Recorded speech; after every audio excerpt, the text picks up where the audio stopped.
Batting practice turned into a spectacle in Japan. Players stopped, phones came out, and Shohei Ohtani reminded the world who runs baseball.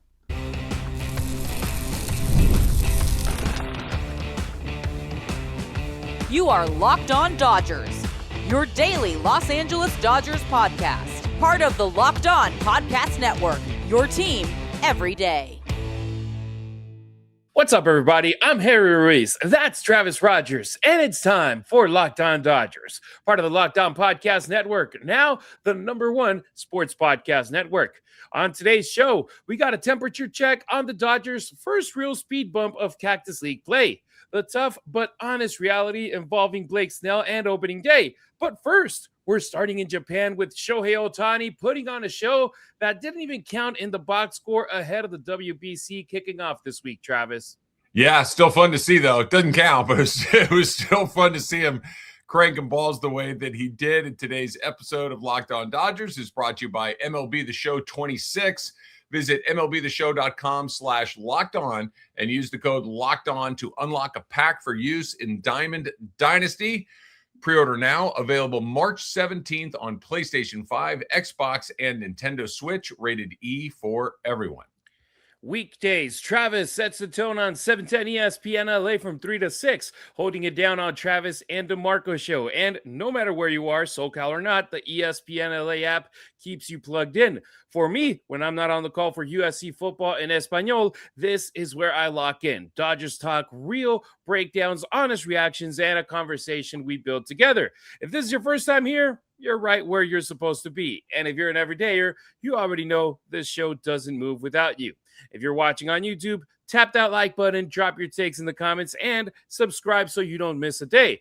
If you're listening on Apple Podcasts, Spotify, or wherever you get your shows, a 5-star rating goes a long way in helping other Dodgers fans find us. And don't forget, the Locked On Dodgers listener line is always live. Call 2793-LOCKED. That's 2793-562533 to leave us your voicemail anytime with anything related to the Dodgers, or you can also text that number. All right. Batting practice that felt like a main event. When Shohei Ohtani shows up anywhere, the rules change. And in Japan this past weekend, everything stopped. At Vantolin Dome in Nagoya Samurai, Japan was getting ready for an exhibition against the Chunchichi Dragons. No MLB stars were even eligible to play yet because it wasn't a real WBC game. It was a preparation game. That, though, didn't matter because once Shohei Ohtani stepped into the cage for pregame batting practice, the stadium turned into a theater.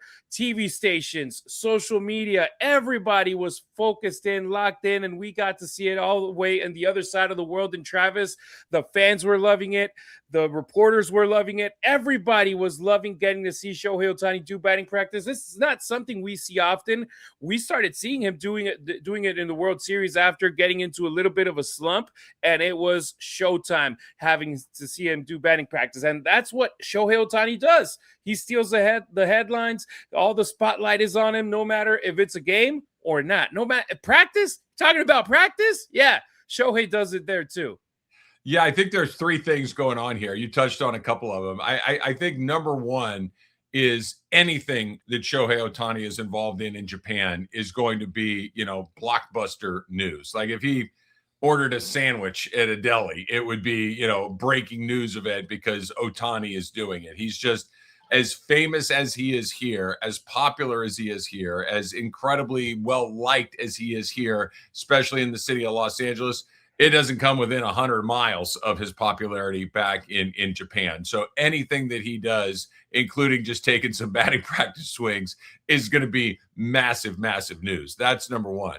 Number two is, and I think you touched on it, and it's really good, is we don't get to see him train very often, right? Like we get to see him play a lot of games. And, one of the great things about Shohei is just how remarkably durable he is. So you get to see him, play every single night. But it was breaking news when he took batting practice on the field at Dodger Stadium last year. I mean, it was like, holy smoke, Shohei Ohtani's taking batting practice on the field. He usually works in the cage. It's very rare where you see Shohei Ohtani in anything other than long sleeves, a full uniform. Like, he is very disciplined about what he allows people to see outside of his game performances. So anytime we get to see him in something that's a little bit more of a casual setting, something less than an actual official game, it's interesting because it's rare.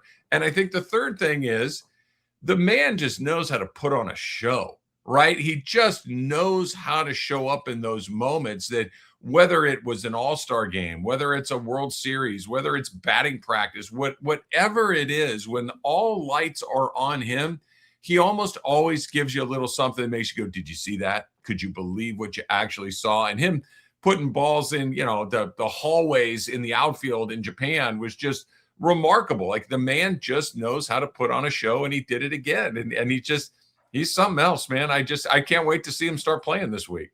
It was awesome seeing the videos of his teammates stopped stretching. Yeah. The opponents were like over the railing, like, oh, we should be in the clubhouse right now getting ready for the game, but Shohei's doing batting practice. We can watch here. We got a front row seat for this. Let's watch. The fans, they're just like in awe watching the ball being hit to places where it's not supposed to reach when it comes out there. Even, I don't know if you saw all the clips, but even some swings and misses or some foul balls that he hit, they were loud, and they were like, everybody, well, personally, there was one that came back to him where I was like, whoa, whoa, whoa.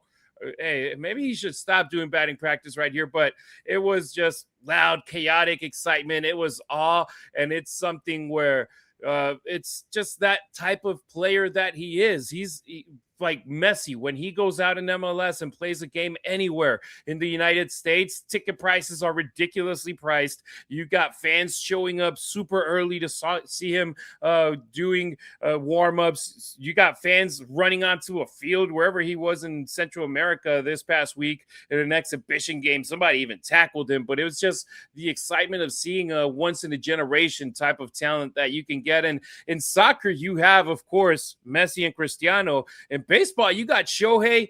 Aaron Judge can be his counterpart in the American League, but he's not Shohei Ohtani when it comes to worldwide superstardom, when it comes to even being able to do what Shohei does with the home runs, with the steals, with the pitching.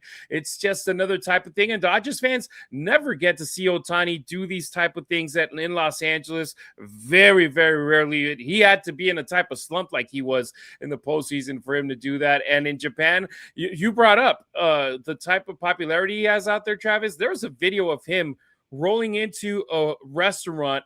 I don't know how fans knew he was going to go eat there, but they were lined up to the wall on both sides, and he just walks in straight and goes upstairs. I'm like, hey, I mean, you get lost into he's a $700 million player. Yes, he's the best player in baseball, but out there, yes, we've had Japanese superstars in the past, but now this is an icon that you're talking about, and the culture shock that he has, and that's the gravity that he has, the presence, and the irony is that, like I said, Ohtani didn't even play. Ohtani still won, and now I can't wait for that. I might wake up at 2 a.m. to watch their game in the next couple of days here. Yeah, the games are going to be great. It's funny.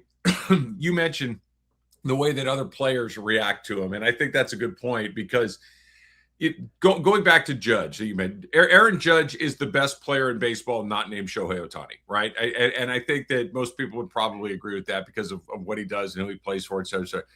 But nobody's arguing that Aaron Judge might be the greatest baseball player of all time. That's the area that we've entered with Ohtani. And I think that's why his countrymen, that's why his opponents, that's why his teammates, that's why the media react to him in a way that isn't just, oh, that guy is a 50-plus home run guy and can pitch really well. We're talking about maybe the greatest player of all time playing right now.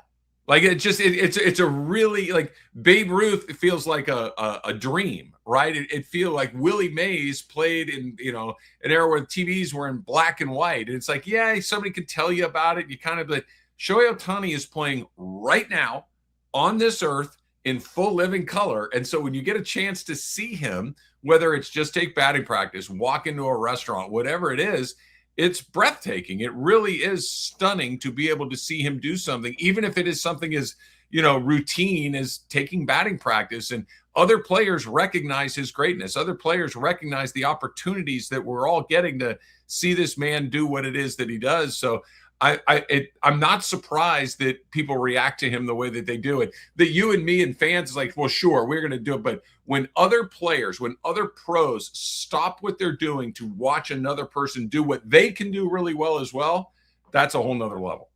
No doubt about it. And look, spoiler alert, the Locked On MLB Top 100 player list is coming up really, really soon.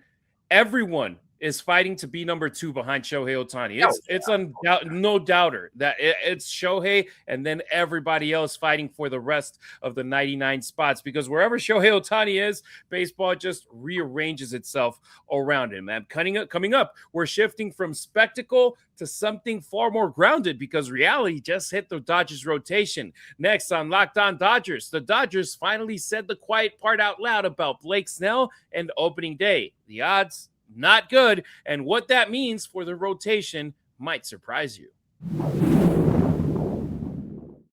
College basketball is non-stop, right? We're talking big games, tight spreads, momentum swings every single night. You never know what's going to happen. From early tip-offs to late-night West Coast shootouts, there is always action on the board, and you can get into it right now because FanDuel is giving you a way to turn that energy into even bigger potential wins with a college basketball parlay profit boost. You can build any college hoops parlay that you want. We're talking rivalry games, ranked matchups, whatever fits your fancy, right? You can mix spreads, totals, player props to match how you see the slate playing out. Then you apply the profit boost and instantly bump up that potential payout, right? You can go with the favorites. You want to go Arizona. You want to go Duke. You want to go with some of the blue bloods. You want to go long, right? You want to go deep into it. You want to go with my UCSB Gauchos. You can do that too. Go safe, go bold, ride with the team you've been following all season.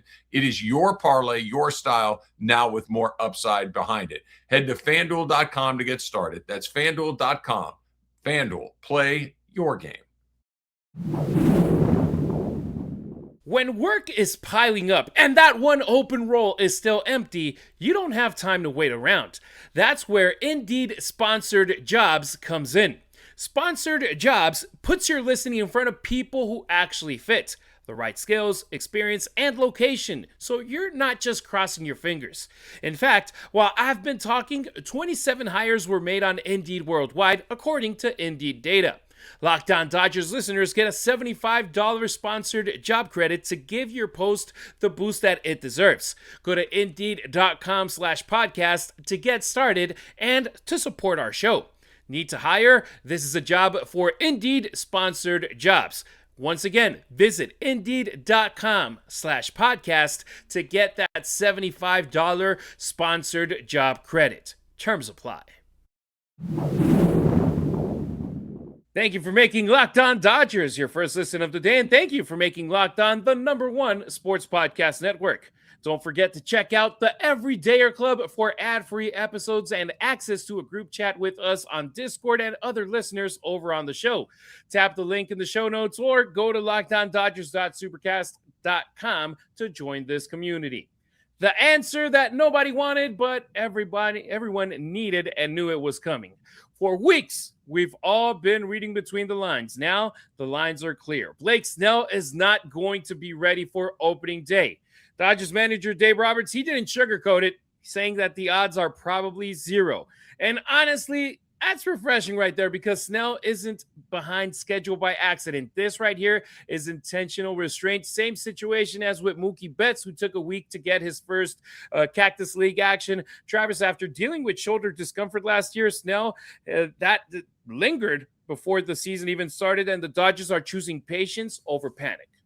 Yeah, this doesn't really catch me by surprise. The second they said he was behind schedule a couple of weeks ago, you knew that this was the inevitable conclusion of a statement like that. You don't say somebody's behind schedule if you expect them to catch up. This was just kind of softening the ground, and now we know that he's going to miss some time.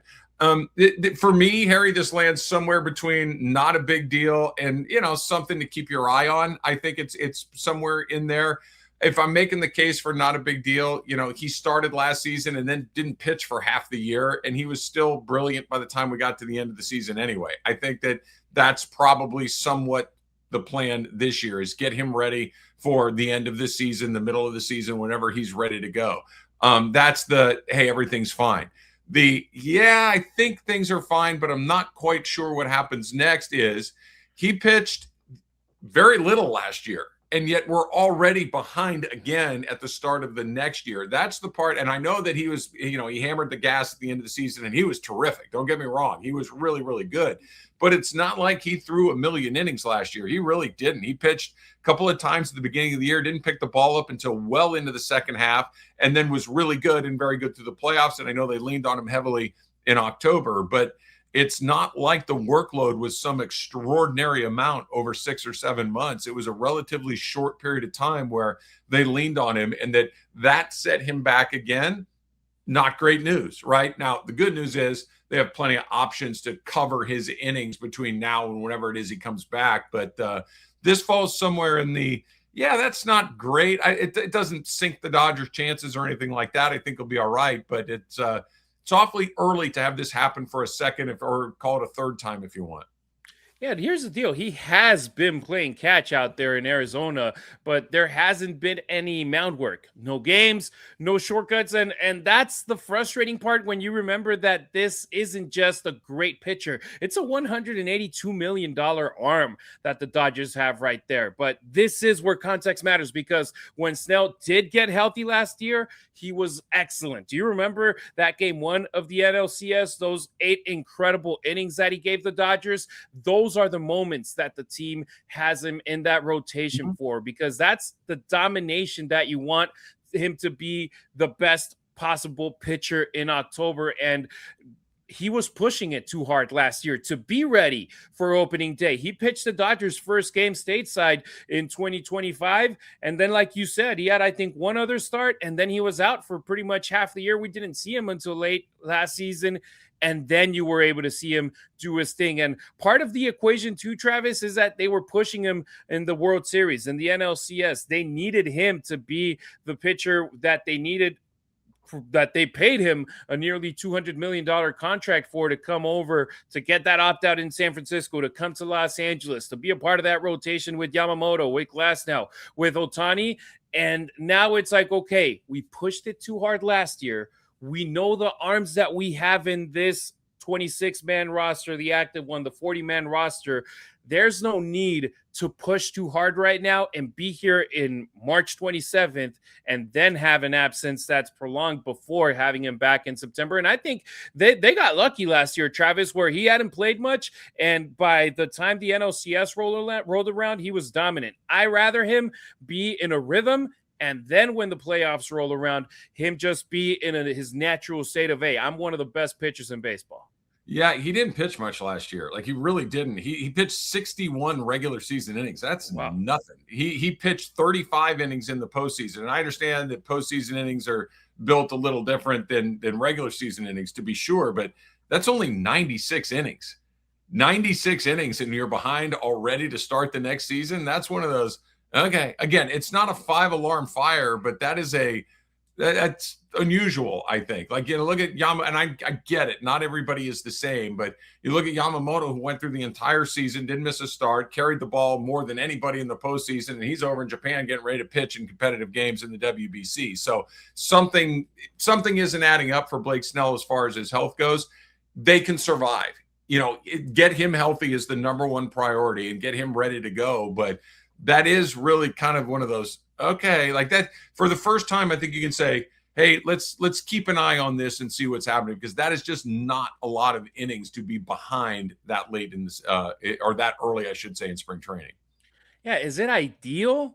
Definitely no. Is it survivable for this team? Sure. Absolutely, Travis, because you know that you're going to have Yoshinobu Yamamoto, who is locked in. He pitched 3 innings this past weekend out there in Arizona before heading out to Japan for the World Baseball Classic. You have, of course, Tyler Glasnow, who seems to be in a good spot right now. Shohei Ohtani, he's going to be a part of it, but how early is he going to be available to pitch at least 3 to 5 innings? We still don't know, because unlike Yamamoto, who's going to be pitching in the WBC, Ohtani won't. And then you got Roki Sasaki, you got Emmett Sheehan, you got Gavin Stone, you got Justin Robleski, you got River Ryan. This is depth by design for this team to be able to go through a stretch without Blake Snell, where with Blake Snell, you're talking, hey, man, you got a great potentially 6-man rotation for the Dodgers. Without Blake Snell, it's like, hey, we can still have a 6 or 7-man rotation if you want with the guys that you've been able to build throughout your system and that we have been able to see throughout the last couple of years. I'm excited to see Gavin Stone back, getting more consistent play in the big leagues after his surgery and missing all of 2025 and a chunk of 24, being able to be the leader for the team in innings. No innings in 25. Now let's see him back in 2026. So this team, Travis, isn't built for April. It's built for October. So that's where I'm like, okay, I'm a little bit more calmed down knowing compared to last year. Maybe last year I was a little bit more hesitant. This year, I'm 100% okay with it. No, this doesn't affect their day-to-day, their regular season really at all. But that's not the concern. That could be, like you said, there are plenty of guys that can step in and take the ball if they need to. And it's not just like you have a guy. You have really good guys that can step in and cover the innings. My concern doesn't lie in what do they do every fifth time through the rotation, or even is he healthy? Is he going to be healthy enough to be a regular contributor at the end of the line in the middle of the season? Or is this constantly going to be something that you have to manage and baby along the way just to make sure that he's as healthy as possible? Because those are two different things. If he's going to be a guy that goes out there every fifth or sixth day, great. But is he going to be a guy more like, and I don't mean this in any negative way, but I think everybody will understand, a guy like Tyler Glasnow, where you just never know when he's going to be available. That when he's there, he's great. That Glasnow, when he pitches, he almost always pitches beautifully. He just doesn't pitch as much as most guys. He just misses a lot of time. So which of these sort of guys is Snell going to be? I know that he wants the ball. I know that he'll go out there and compete for it. But if he's not healthy, he's not healthy. That's my concern isn't innings, it's health.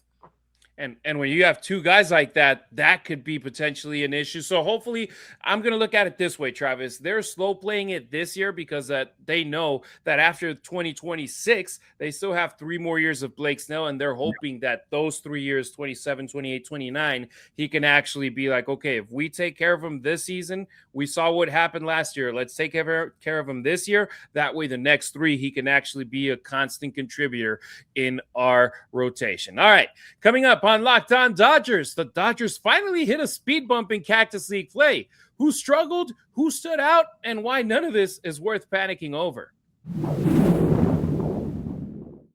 I'm very excited to shout out today's sponsor, MLB The Show 26, because if you love baseball, this game absolutely delivers. It pulls you in and suddenly an hour disappears. The gameplay is smoother, the details are sharper, and once you start a game, it's really hard to put the controller down. For me, it's the closest thing to being on the field without lacing up cleats. Whether I'm grinding through a season, jumping into quick games, or just trying to square up that perfect pitch, it feels authentic every single time. This isn't just another sports game, it's the one you keep coming back to. If you're a gamer, a baseball fan, or just want to enjoy America's favorite pastime in a new exciting way, you are going to love MLB The Show 26. Play as your favorite team and franchise players and see if you have what it takes to win your own World Series. Visit MLBTheShow.com/lockedon and use the code LOCKEDON to unlock a pack for use in Diamond Dynasty. Internet connection required. Pre-order now. Available March 17th in just 2 weeks on PlayStation 5, Xbox Series S and X, and Nintendo Switch. Rated E for everyone.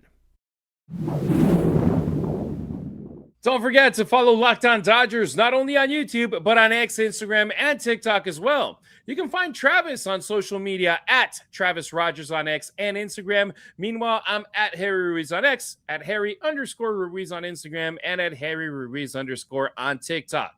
A spring reality check and a quick reset.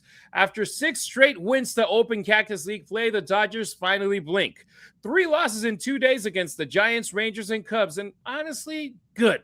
Friday's loss came with Yoshinobu Yamamoto going 3 innings, allowing 2 runs, but flashing command and strikeout stuff before heading out to Japan versus San Francisco. This with no superstar lineup behind him, which matters, Travis. You're not going to get the same results having at least 3-4 innings of your best players compared to not having them at all. It's spring training, Harry. Yeah. It doesn't matter. Oh, I know, but it's like, hey, in one piece. Everybody's healthy. It's a success. That's it. It's just, yes. The end of the day, whether this guy played or that, did everybody walk off with their own 2 feet? Is everybody's arm feeling pretty good? Yeah, it's great. So when they were winning every night, it was, yeah, okay. They lose a bunch this weekend. It's fine. It doesn't really matter. I want to make sure that everybody's healthy. I want to make sure that everybody looks right. And that's what they got through the weekend. So I'm still in a very good spot for this team.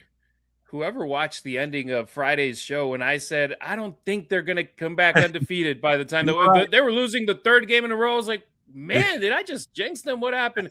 Look, for fans going to the games, yeah, right. No, but it was cool to see Yamamoto. What I like about him is that he seems like, hey, man, this guy is somebody that, thank God the Dodgers got him on that long-term contract. Oh, yeah. Travis, they gave him the biggest contract ever for a pitcher without ever throwing an inning in Major League Baseball. But you could see that he has that commitment to his body, to the way that he works. It was great to see that on Friday. Now we're going to be able to see it on a bigger scale. And seeing him go 3 innings, it's like, hey, man, it's literally his 2nd start in spring training while you got other players like Blake Snell trying to get on a mound to throw for the first time.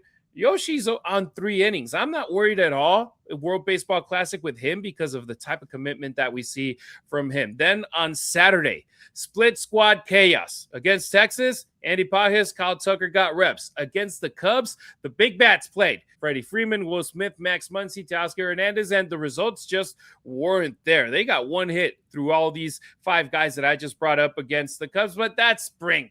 Everything you're going to have good days, you're going to have bad days. You're just getting ready and getting those eyes ready. I was seeing an interesting stat that we're going to go in deep on tomorrow. The Dodgers have the worst ABS system results so far. And I was like, oh, that's interesting. But even for this, Travis, for regular season, it's like, get those eyes ready to know what you're going to challenge, what you're not going to challenge. Yeah, no, that's an interesting topic. I'm excited to talk about that. That'll be good. I want to go back to what you're talking about with Yamamoto. I think you're spot on that they were like, Yamamoto was not an unknown commodity. Everybody wanted him, right?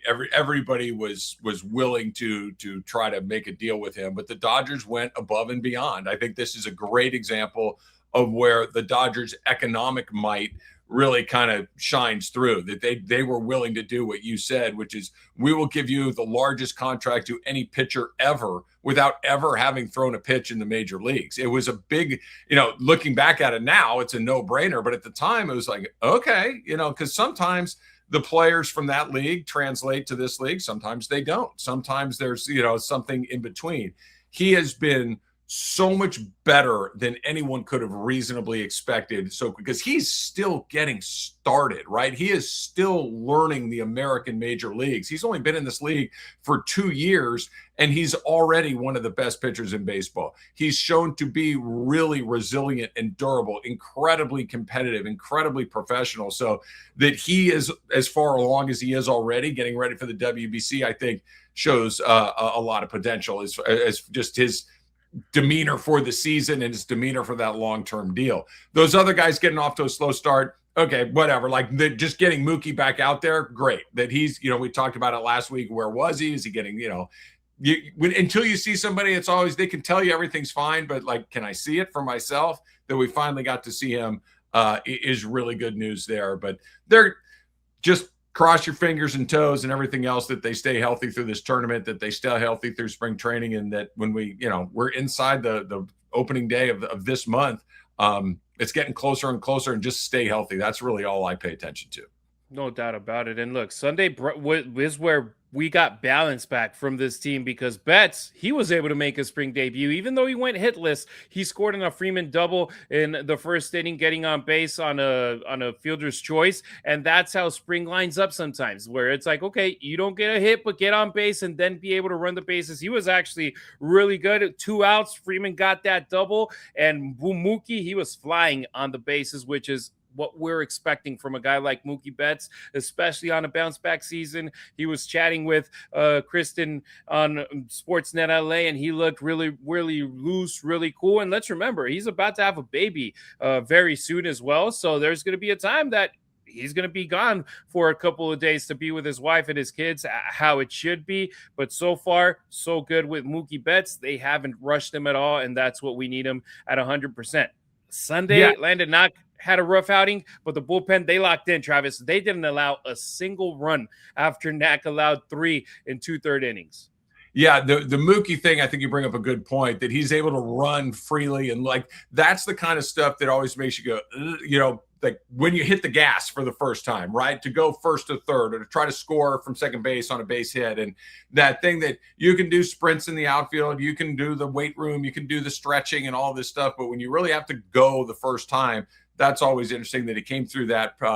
It is really good news. I know we've talked about this a lot, the everyday, or certainly have heard both of us mention this. I think Mookie's at the top of the list of things that I'm interested at to open the season, right?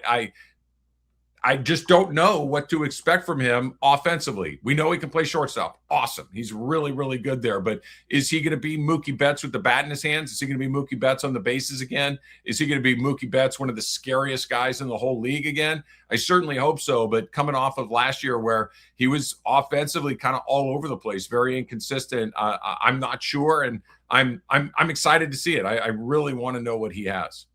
No doubt about it. And look, it's the thing that I feel that is maybe at the top of the list of a lot of Dodgers fans. What type of season is Mookie going to get? I know spring training, the scores, they don't matter. But just seeing that where the ball was still in the air and Tim Neverett was like, okay, the ball drops and Neverett's like, well, Mookie's already rounding third. It's like, great. That's something that you know that Mookie Betts is loose. He's good. And even though he didn't get a single hit, he got on base on a fielder's choice. He was still able to score. It's like, okay, the speed is there. The defense was there. First inning, bam, ball was getting bad his way. So let's get Mookie into the level he needs to once opening day rolls around. All right. That'll do it for today's pod. Thank you for making Locked On Dodgers your first listen of the day, and thank you for making Locked On the #1 sports podcast network. We'll be back tomorrow. We're talking an ABS system. We're going to hear from Orr Hershiser with a conversation that Travis Rogers had with him a week and a half ago. It's interesting, and I was looking at those numbers. I was like, damn, the Dodgers are -8 when it comes to wins and losses in an ABS system. I was like, is this actually going to be good for us? We'll see. Then look, maybe this is what spring training's for, is to work out the bumps in the ABS system, because -8's no good. I don't like that at all. I don't like it either. But like I said, hopefully they fix it before the regular season starts. If you never miss an episode, the Everydayer Club is built for you. Get Locked On Dodgers ad free, plus members-only Discord access and more. Head to LockedOnDodgers.supercast.com to join the club. For those of you on video, we send you to the first ever 24/7 National Locked On Podcast Network YouTube channel. On audio, make sure you make your second listen Locked On Fantasy Baseball as you gear up for the MLB season. Travis, fun way to kick off the week. And man, it's crazy to say this month, the regular season is going to kick off.